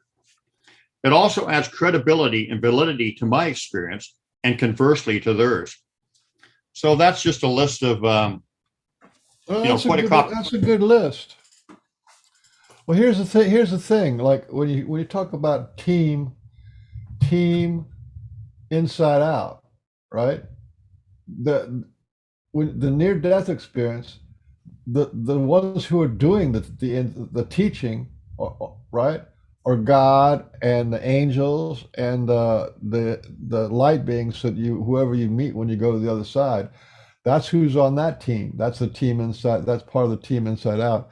When you go onto a spacecraft, a lot of this you could say almost the same kind of a thing, because the people who had really profound changes on the spacecraft, this would be the same 32 different things. So, but the ones who are the ones that are on the inside out team are the higher vibrational ET people, right? Yeah. And then we've already talked about the high vibrational. I'm sure there's low vibrational Sasquatch and people, but there's the high vibrational Sasquatch are doing the same kind of inside out. They're on the inside out team. Okay, these are pretty powerful beings, but I'm grouping them together. The high ETs, the Sasquatch, God and the Creator, and the angels are doing it for all, because there's millions of people a year have near-death experiences. They die and brought back. And then there's the people who are like the channelers, right? The channelers. Those people are on a type of inside out, right? Because they're connecting to something inside them, and they channel, right? And the same thing with the people who are the card readers that's like a part of the inside out team. That you know, they're not just writing philosophy; they're finding information. They're getting downloads of information, and they're transcribing it out. So I'm just saying, there's a lot of people, there's a lot of beings, and then there's Mother Earth. There's a lot of stuff that's going on with Mother Earth that we get from Mother Earth, and we don't even know we're getting it from Mother Earth, which is, you know, the rocks and the crystals. Like, for example, crystals. People connect to crystals, but you have to go in and make a connection to the crystal on some kind of a level. So the rocks are part of the people who like rocks and crystals, who have a connection to them, like the crystal skulls and stuff. They're on the inside out team. And we start adding up, look at how much stuff is going on with the inside out team.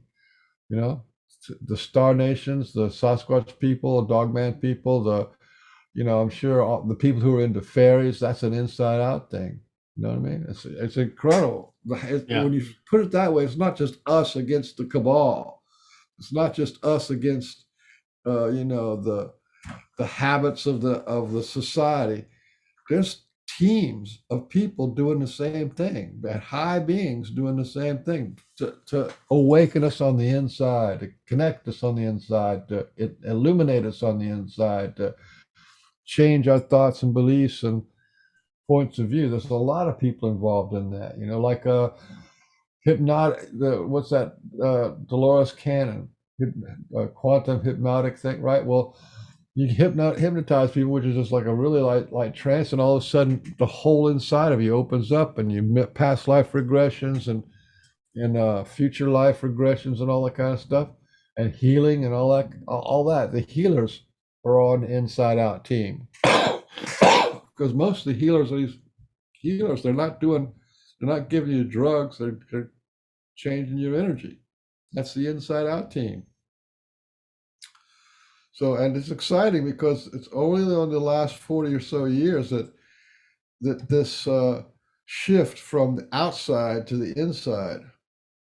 Well, that's because it's time. It's time for us for that knowledge. So what do you take away from the fact that these near-death experiences, which is actually on the other side, which people say are true, people say it's more real over there, like I said, than it is here. What do you take away from that what the Sasquatch are showing is, and what they gave me with that download is identical to, what near-death experiencers say? Doesn't that talk about a universal connection in a bigger picture? That what would you say about that? On one hand, they're on the same team doing the same thing for selected people. Yeah. That's one thing, and the other thing is the content of your consciousness and the extent, the availability and extent of what you can experience inside is pretty much universal. We all have a life force. We all think. We all have hearts. We all, you know what I mean? The quality and quantity is different, but there's some basic things that are all the same. Yeah. Similarities. And then okay, there's more. How about all the plant people, the mescaline people, the ayahuasca people, and there's all these other kind of things, you know, psilocybin and so you have the plant people are on Team Inside Out, right? They're on Team Inside Out. So you have rocks are working on people for the inside out, and the plant people, the angel people, God people, the Sasquatch people, the animal kingdom, animal communicators like remember Jenny Jablonski. That's awakening a lot of people up. Well, when people go, oh, she talks to horses, and I don't know about it, and you have to come to the conclusion, well, if she can talk to horses or animals and dogs, then I can too. Same thing with channelers. Same thing with all these other things.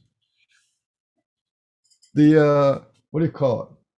The one thing that's in common between the near-death experience and the out-of-body experience and the what was the other one? The ETs taking you on a craft, right? Contact experience. They all have this invisibility thing going on. You're in this reality, then you go to another reality, and then you come back to this reality, which means you're going invisible somewhere along the lines, or what is you leaves and comes back. That's pretty deep stuff to this. And Sasquatch are teaching invisibility because they teach us. When you see them go invisible, you see them cloaked, or you see them like that, you know, we can do that too. That's an inside-out teaching. Yeah. And the Sasquatch don't teach with words. The ET people don't teach with words that often. They do it with downloads and implants and stuff like that. They just give you a whole implanted memory or energy. Yeah. So because like I've always said, words are the outside in. They want to give you something from the inside out. So there's the outside in, which is where we've been getting all of our information for a long time. And then there's the inside out, which is our intuition and our knowing and our connection. And like remote viewing is just a mind-blowing thing, because the remote viewing isn't remote, and it's not viewing. It's a feeling inside. And they just have these little techniques to be able to tune into that feeling inside, and all of a sudden, any point in time and any point in space, we're already connected to it right now. That's pretty much the all one idea. Yeah. Well, like I've said in my book and from my teachings or whatever, words can be deceptive.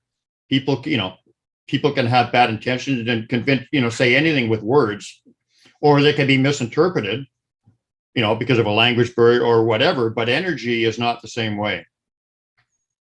Energy, when you can read it, is true, right? So there's a big difference in that. So anyway, I know I'm going to get in trouble for sharing it live on the air with Pork and Bean Show. My wife's going to probably kill me, but when you talk about connection, how we're connected to everything, the plants, the trees, the rocks, the heavens, everything in this entire universe is connected, through energy, no space, that kind of thing. So remember when I was saying that my wife was, and I do this too. So, she's walking along the path, and she sees these ferns, and she's extending her hand out and shaking them like greeting a person. And she's saying hello to the ferns, right? I do that with the rocks and the trees, myself, because when you have that understanding of connection, you respect everything. You don't look at it as if it's inferior or different or whatever to you. You just look at it as part of the whole, and it's just the big, beautiful picture. So she's walking along, shaking these ferns' hands, so to speak, and saying hello, specifically hello. And look at guys, look at what came up on the path right in front of her after she said that. And this is in an area where she has a lot of Sasquatch interaction and stuff as well. So check that out. I mean, if you don't think everything's connected and that the universe is listening to you and stuff like that, I mean, check this out. Hello, written on the path right before her. You can see that, right? I can, yeah. That's not a coincidence. No person just wrote that there just when she was having that experience. That was there. That's there again. That's Team Inside Out, because you're right now you're describing to us how that is not a coincidence, and how they would have to be tuned into you on the inside or hearing you, and even though they're invisible, that's a teaching from the inside out. And you know it, right? Because you're describing it because you know that there's a connection between when your wife was shaking hands with the little ferns, and then you walk up the path a little bit, and here's a hello, obviously brand new, written, because if it was even a day old, all that little sticks would be in the, but it's brand new. But I can't stress enough, she wasn't saying hi, how are you, or, she was saying hello, specifically hello. Specifically hello, and then she gets this message. So, I mean, you can look at it a few different ways. Was that the Sasquatch people reading her thoughts and putting the hello there, or was it just like a universal kind of thing? If Mother Earth herself did that, it would be the same as if the Sasquatch did that. You know what I mean? No matter who did that, or if a ghost did that, or if an animal did that, it wouldn't make any difference who put that there. I agree. It's still phenomenal. If the Mother Earth just shook things around or the wind did it, it would still be phenomenal, because it's a reply back from the intention and the purity of the naturalness of her saying hello, and you got a hello back. But if this isn't, but if this isn't a beautiful, like, we're all connected message, like, I don't know what is. I mean, it's amazing, and I'm sorry, Sue, if you didn't want me to share that, but I think it's so important, because it just, like I said, and I'm getting the energy, so the Sasquatch wanted me to share it. It just talks about, like, we can't go around putting ourselves above the insect, the rocks, the trees, anything in life, everything in creation is part of creation. It just is. And we got to quit thinking like we're on some kind of like higher level and, like civilized and this and that. And we're separating ourselves from it. We don't want to separate ourselves from this stuff. We want to be connected to it all. And when you feel that, that's when you get the true universal teachings, and when you're on the right path and you're on the heart path or whatever. And this is just such a beautiful example of that. It's just stunning. It is, actually. And listen, to connect this to something that happened just a couple of days ago is Jenny Jablonski sent me a text message. She said one of her horses, mine, spoke to her and said happy birthday. And Jenny said, "What if it's not my birthday? It's 4th of July." And the horse said, "No, it's Mother Earth's birthday." Wow. That is to say that she's being born again. She's being, it's her birthday. She's like awakening to being born into a new earth. I thought that just blew my mind. And that's the same thing as if the earth herself said hello, right? I liked what you said, that it could have actually been the Mother Earth herself that put that hello there. And it doesn't really matter. It doesn't really matter who did it. It's just the connective message in it, you know? Yeah. Or if the wind had a blown and it sounded exactly like hello, that would have been the same effect. Yeah, sure. It could be delivered in many, many different ways, but Yeah. this is quite dramatic. Well, it's graphic. Not only is it dramatic, it's graphic, and you can actually show people and teach people by showing them this, the power of connecting with source and with Sasquatch and with these things through the heart. That's exactly why the true lesson and the true connection, if you want to have it with Sasquatch specifically, or anything of this universal or these evolved entities, it's got to be done through the heart and through the connection of everything. That's the Inside out. message. That's right. Inside out. If you want to ascend, you're going to have to go, you have to join up on some inside out team, because that's where the ascension happens, is inside us. Yeah. It's So not the everybody, outside. yeah. So everybody watching this show today, if you're really interested in having a connection with Sasquatch, it's simple. Don't go out there trying to get pictures of them, setting up game cams. Like I said, I take pictures and they show up, but it's respectful. And they have me teaching through pictures and stuff. But if you want to connect with them, go out there with an open heart, without an agenda. Hi, I'm Brian, for instance, and I am open to meeting you. And don't expect anything other than what they're going to give you or whatever. But go in there with honestly, with an open heart. That's the whole thing. That's the whole thing. And you don't even have to go. You don't even have to go to the woods to do it. No, you don't. And then once you make a connection with them, then you'll be able to be pulled to the woods. But I think it. Yeah, but I think initially going to the woods is a good thing. It's not 100% necessary, because when you're in the woods, you feel you feel nature. You start to look at the birds, the flowers, the trees, everything around you, and you feel the perfect synchronicity and connection of it all. So I think it's a good way to get introduced initially, but it's not. You're right. It's not necessary. It's an inside job, man. It's inside out. But in nature, you've got the outside that is also where you want to be on the inside, so it is easier. Yeah, I wonder what happened to Greg. Maybe he just said enough of these guys. I don't know, and I think we ought to wrap it up, because enough of us, flap-jawed. Well, actually, I think that what we talked about was actually some pretty good stuff. Yeah, we got. I was glad to talk about the team inside out.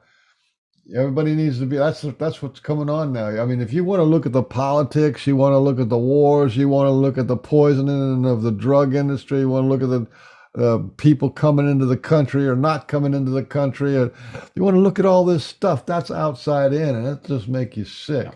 But what goes on the inside out, that's the good stuff. That's what's real, and that's also whatever goes on inside of you is what you take with you in a near-death experience or in the next lifetime.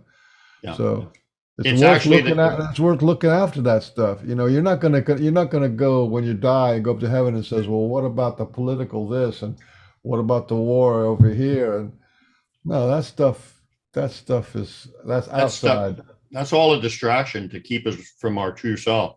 I mean, big loud distraction. Look here, look here, look here. Look and fear, look and fear, look and fear. That's the whole thing. Because if you're afraid, it closes down the hello. You know what I mean? Yeah. Yes. It closes down the hello fern, hello nature, hello squirrel. And and when you go from the inside out, and you, for instance, if the Sasquatch you're teaching, you approach them with respect and heart. One of the big things, they're going to teach you a lot of stuff, like no judgment, love is the core, no division, and fear. And these things that they teach you, when you really take them to heart and you understand them, you don't have any fear. And even what's going on in the world today, you're kind of immune to it, and they can't touch it.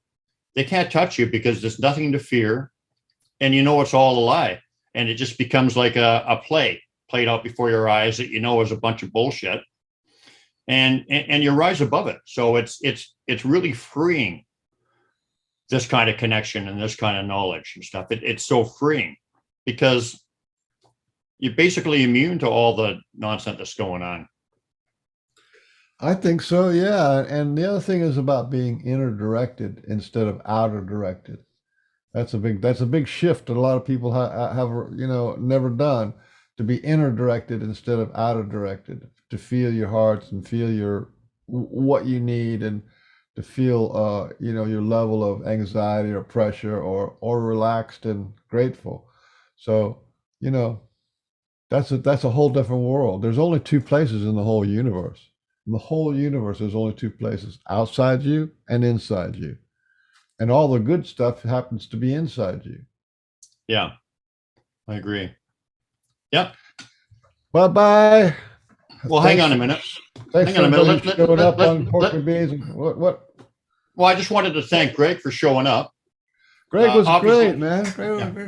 Obviously, he had internet problems or whatever, and that's unfortunate. But we actually had a good conversation after he left. So maybe there was a purpose behind it. He got a lot of stuff in that he said and resonated with me, and I thank our brother very much for that. So on behalf of Port Cunningham and Frank Oliver Beans, the world's handsomest man, this has been the Pork and Beans Show. Thanks to everybody for coming, and remember, it's an inside job. That's the whole key. What we were talking about, Mr. Bean so aptly shared, and what I was talking about. So consider that. And if you want to have a connection with Sasquatch, man, do it from the heart. That's the only way to do it. And prayer works. I'll put that out there. That's also an inside thing. You know what I mean? The prayer and connection. You want to connect to Sasquatch, you go out and pray to nature, pray to God. Some of my best connections that I've had or experienced with them is when we're doing ceremony or rock ring ceremony or praying. Ceremony? Yeah. Oh, and the other thing is, and I'm sorry because I already signed off kind of thing, but the other thing is when you're out in the woods, keep your vibrations high. If you want to connect with them, don't start talking about, COVID and how bad the government is and all this stuff, because I guarantee you they're not going to come around. As soon as you start talking about spirituality, love, that's when, because the reason is because they're on a higher vibration than us. So when you're talking about bad stuff, your vibration lowers. When you're talking about good stuff, it raises, and you can more easily meet them somewhere in the middle. And also they're not interested in that crap and all that, those lies and whatever. So if you want to meet them, talk good stuff, talk from your heart, talk spiritual stuff. And that's another key. See everybody. Thanks for coming. I love you slow, don't you know? I wanna bring on play. All the buttons coming down. Take it my phone. Hot it high, hot it high, hot it high, high. For the tummy, oh my, love a big old thing of pork and beans. Goody, goody, goody, goody, goody, goody, goody, goody. Love it, love it, love it. In the tummy, love baby, love high, love ooh, love why. I love me some bowling wine.